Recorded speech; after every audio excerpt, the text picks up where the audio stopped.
What happens when a single glance from a waitress prevents a billionaire from making the biggest mistake of his life? When years of buried family secrets come to light through nothing more than desperate recognition in a young woman's eyes? 4. Amanda Torres, a 26-year-old server at the Sterling Club, Manhattan's most exclusive private dining establishment.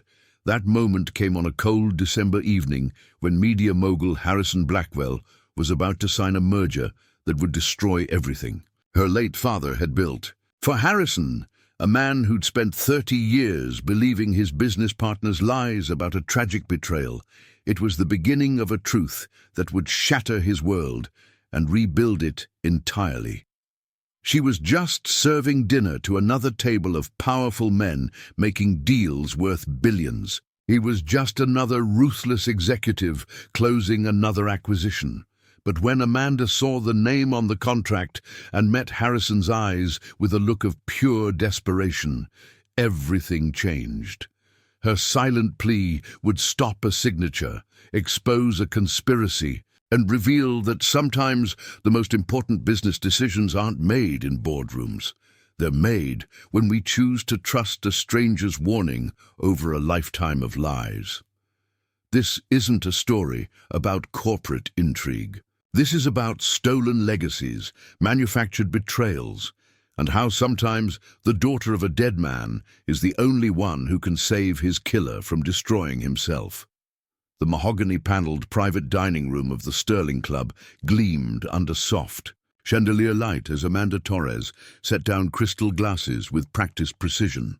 At 8 p.m. on a Tuesday, the exclusive Manhattan establishment catered to deals too sensitive for public restaurants, mergers that would reshape industries, acquisitions that would eliminate competitors, agreements that would determine the fate of thousands of employees. Amanda had worked at the Sterling Club for 4 years, long enough to recognize the subtle signs of power at work. Tonight's gathering in the Churchill Room was particularly significant.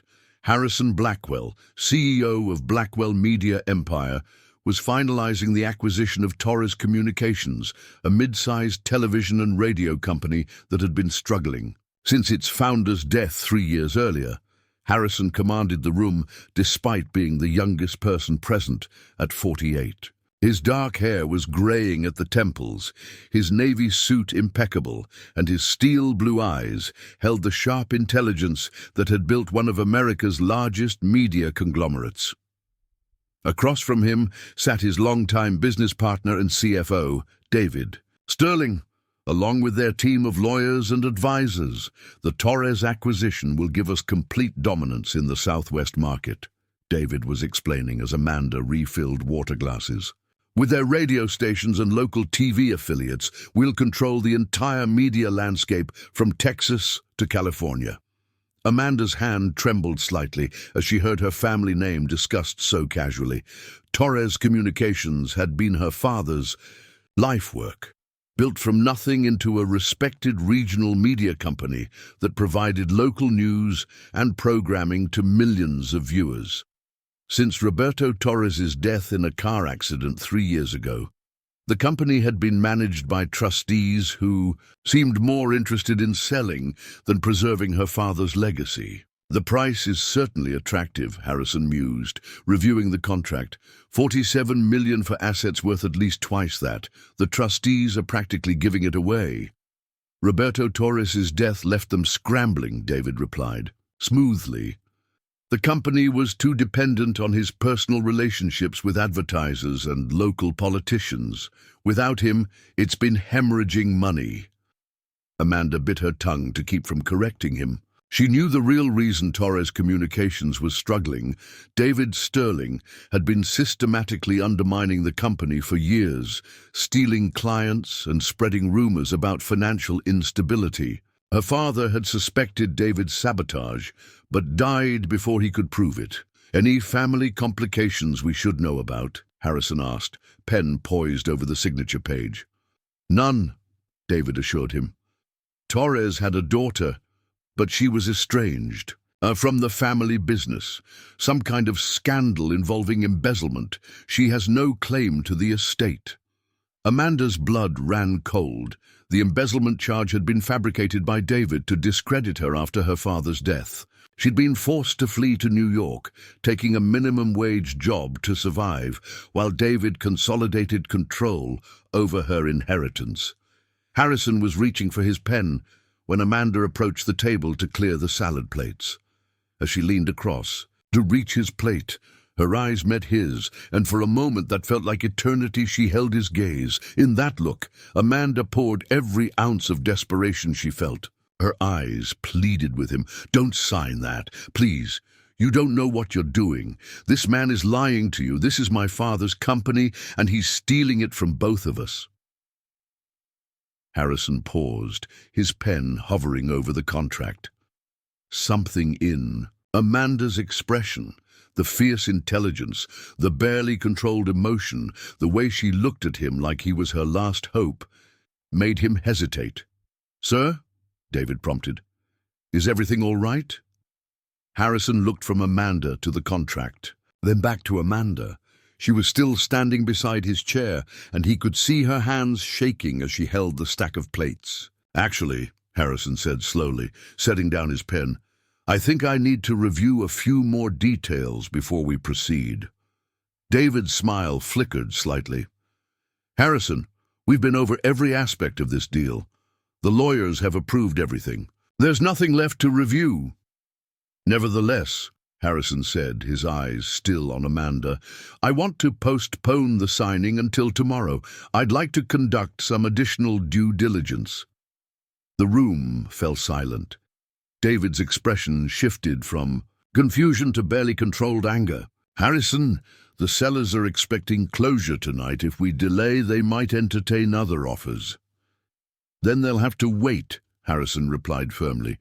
"This is a $47 million decision. One more day of research won't hurt." Amanda felt tears of relief prick at her eyes. She'd managed to stop the signing, but now she had less than 24 hours to prove that David Sterling was a liar and a thief. As the meeting broke up in confusion and frustration, Amanda finished clearing the table with trembling hands. David was furious, his carefully laid plans disrupted by Harrison's sudden caution. The lawyers packed their documents while discussing the legal implications of the delay. Harrison lingered as the others departed, ostensibly reviewing his notes, but clearly waiting for something. When the room was finally empty except for Amanda, he looked up at her with curious intensity. "That was quite a look you gave me," he said quietly. Amanda glanced toward the door, ensuring they were alone. "I don't know what you mean, sir." "I think you do," Harrison countered. "You looked at me like your life depended on my not signing that contract. Why?" Amanda felt the weight of the moment. She could return to her safe anonymity as a waitress, or she could risk everything to tell the truth about David Sterling's betrayal. "Because," she said, her voice barely above a whisper, "David Sterling has been lying to you for years, and tomorrow he's going to convince you to buy my father's company with money stolen from that same company." Harrison's expression sharpened. "Your father's company?" "Roberto Torres was my father," Amanda said, meeting his eyes again. "Torres Communications was his life's work, and David Sterling killed him." The accusation hung in the air like a physical presence. Harrison studied Amanda's face, seeing the unmistakable resemblance to Roberto Torres, now that he knew to look for it. "That's a very serious allegation," Harrison said carefully. "It's the truth," Amanda replied. "My father discovered that David was embezzling money from Torres Communications and funneling it through shell companies to finance your expansion. When Papa threatened to expose him, David arranged for his car accident." Harrison felt his world tilting. David Sterling had been his business partner for 15 years, his closest friend, the man he trusted with every aspect of Blackwell Media's operations. "You're telling me that David murdered your father and framed you for embezzlement?" "I'm telling you that David Sterling has been systematically destroying my father's company, to force a sale at below-market prices, Amanda said. The embezzlement charges against me were fabricated. The financial troubles at Torres Communications were manufactured, and now he's using your money to complete the theft. Harrison's mind raced through the implications. If that's true, why haven't you gone to the police?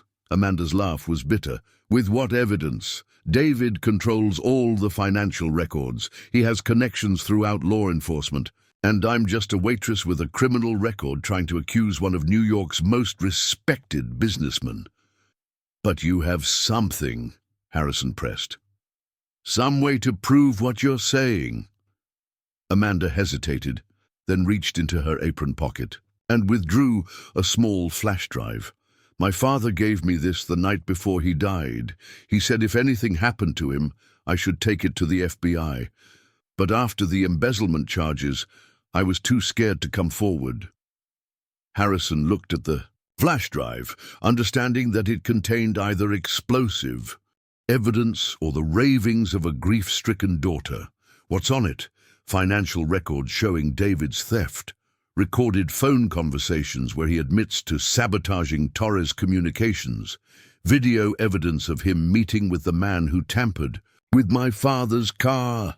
The specificity of her claims gave Harrison pause. Either Amanda was telling the truth or she was the most elaborate con artist he'd ever encountered.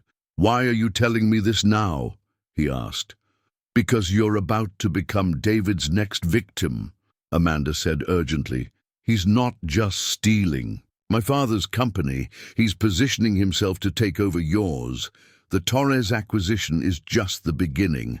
Once he has control of that market, he'll use it as leverage to force you out of Blackwell Media. Harrison felt a chill of recognition.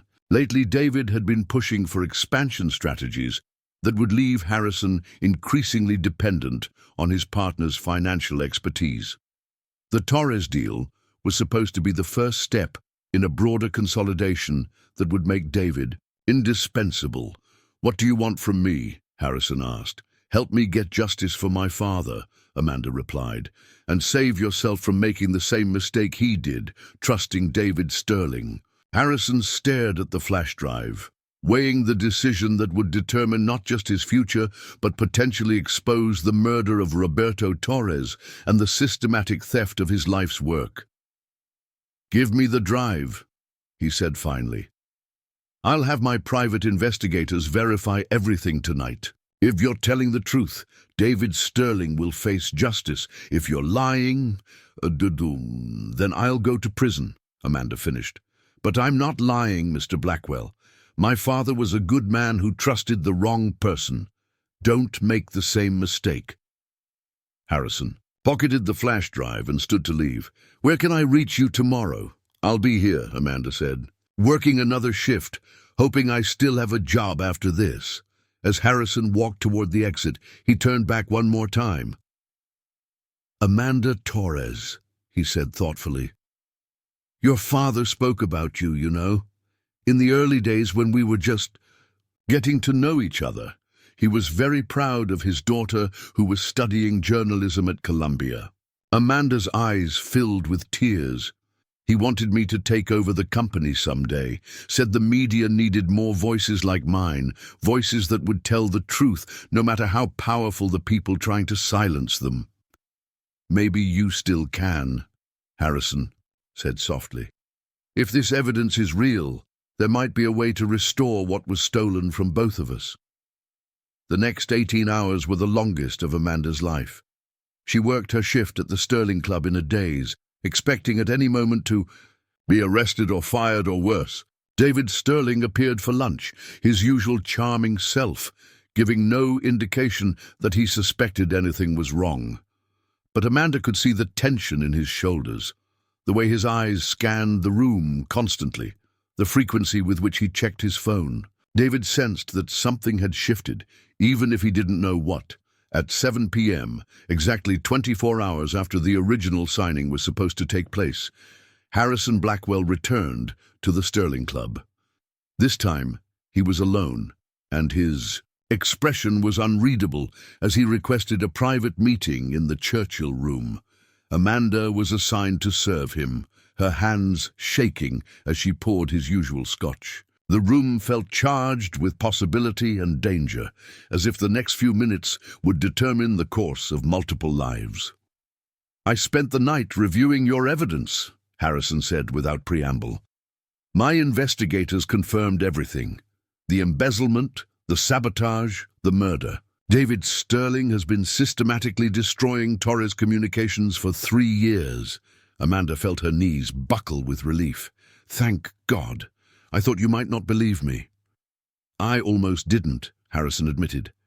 "David has been my partner for 15 years.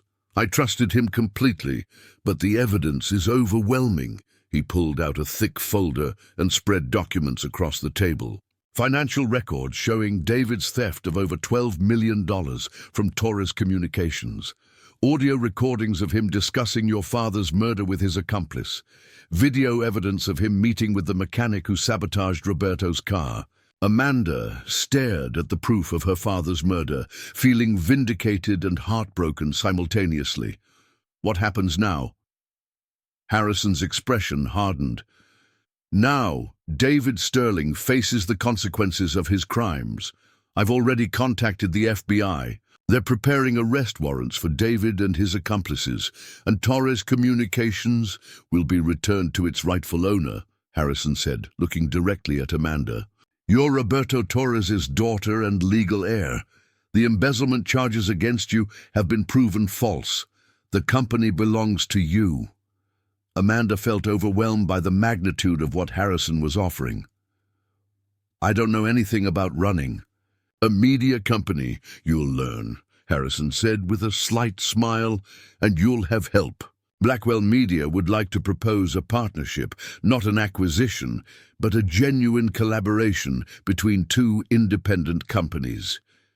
Before Amanda could respond, the Churchill room's door opened and David Sterling walked in, his expression confident and expectant. "Harrison, I'm glad you've come to your senses about the delay," David said, pulling out the contract.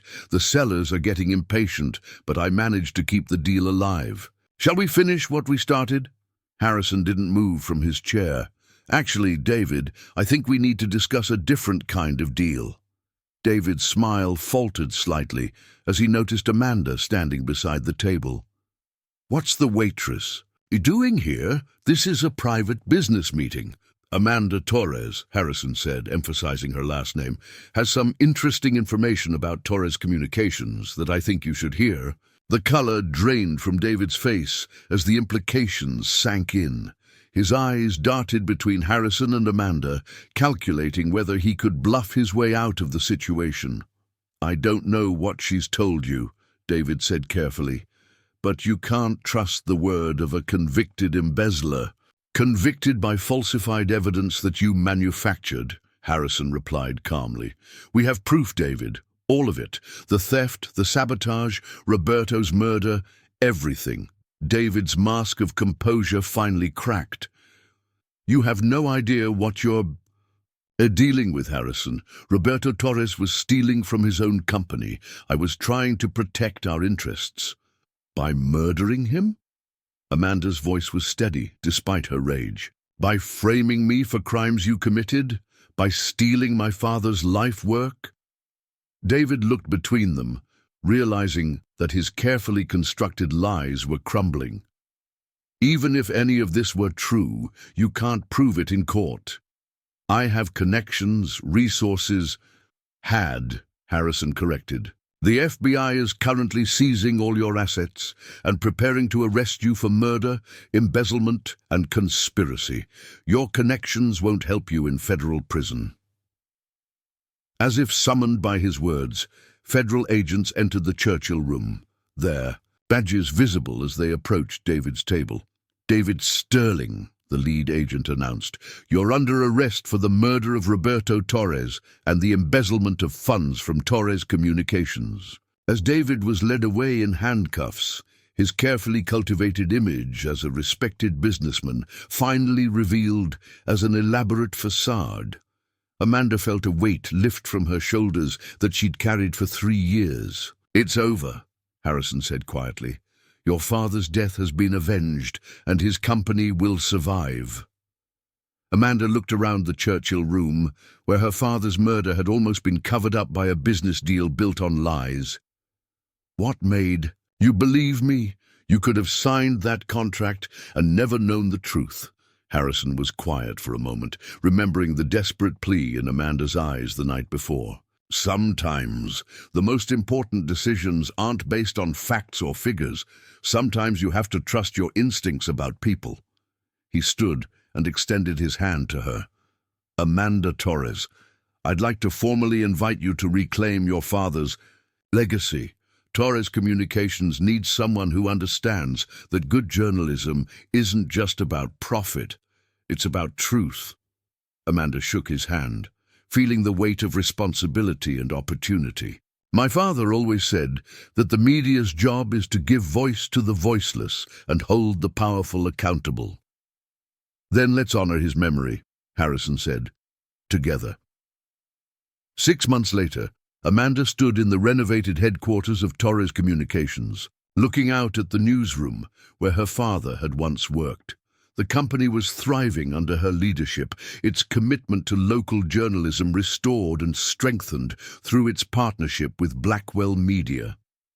David Sterling had been sentenced to life in prison for Roberto's murder, along with additional time for embezzlement and conspiracy. His accomplices had been convicted as well, finally bringing justice for the crime that had destroyed Amanda's family.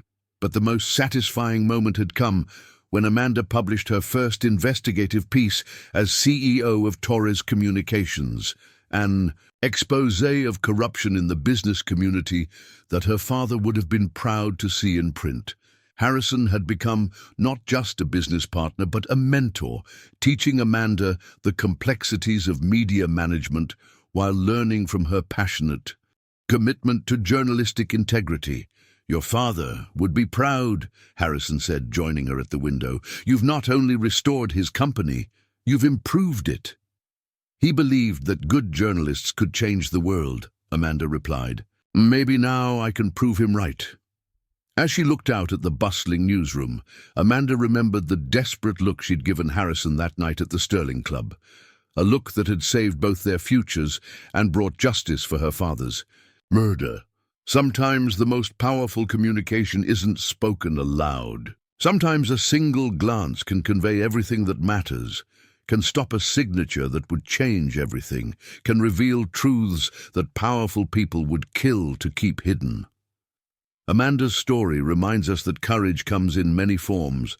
Sometimes it's the bravery to trust a stranger's warning. Sometimes it's the determination to seek justice for the dead. And sometimes it's simply the willingness to look someone in the eye and tell them the truth, no matter how dangerous that truth might be. The look that saved everything hadn't just prevented a corrupt business deal. It had restored a daughter's inheritance, exposed a murderer, and proved that sometimes the most important business decisions are really about choosing between right and wrong. Amanda's story proves that sometimes a single glance can change everything, exposing lies, saving legacies, and restoring justice. If this touched you, share it with someone who believes in truth and courage, and subscribe for more stories where integrity always wins.